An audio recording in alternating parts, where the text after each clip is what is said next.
Няправільны лад жыцця, курэнне і нават вірусныя інфекцыі. Усё гэта можа стаць прычынай захворванняў сістэмы крывазвароту. А менавіта яны зараз у большым палове выпадкаў з'яўляюцца прычынай летальнага зыходу. Сярод распаўсюджаных патологій сэрца – парушэнне рытму и его проведения. Проблематика заключается в тех состояниях, которые очень сложно контролировать.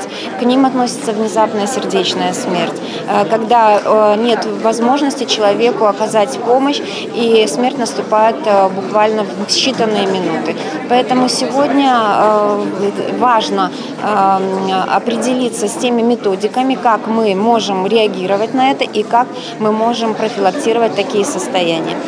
У залі кардыёлагі, навукоўцы, прадстаўнікі медыцынскіх устаноў Беларусі і Расіі. Мэта сустрэчы – абмяняцца вопытам, пераняць лепшыя распрацоўкі ў лячэнні кардыялагічных патологій, у тым ліку з дапамогай імплантацыі электрокардыёстымулятараў. Есть новые препараты, есть новые виды операций, есть новые подходы. Мы говорим о том, что, скажем, говорили когда-то, что этому пациенту мы не можем ничем помочь, то сегодня таких пациентов реально стало значительно меньше. Многое в снижении смертности, в увеличении качества здоровья населения играет первичное медицинское звено. И вот насколько специалисты будут работать с врачами участковыми, амбулаторного звена, врачами общей практики, будет и результат. У Брэскай вобласці шырока развіта сетка міжраённых кардыёцэнтраў і актыўна акраняцца новыя медыцынскія методыкі ў лячэнні сардэчных паталогій.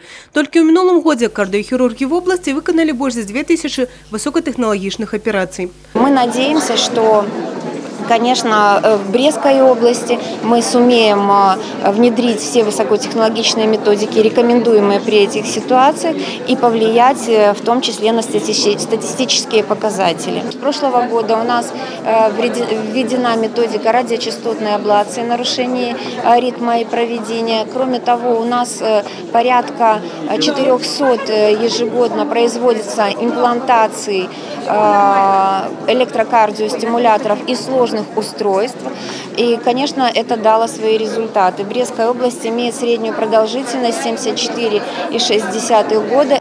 Мяркуецца, што новыя перспектывы ў лячэнні сардэчна-сасудзістых паталогій адкрые абласны кардыёдыспансер, які з'явіцца на базе новага медыцынскага комплексу ў зарэчным мікрараёне Брэста. Евгения Мороз, Юрий Плинда, телерадиокомпания «Брест».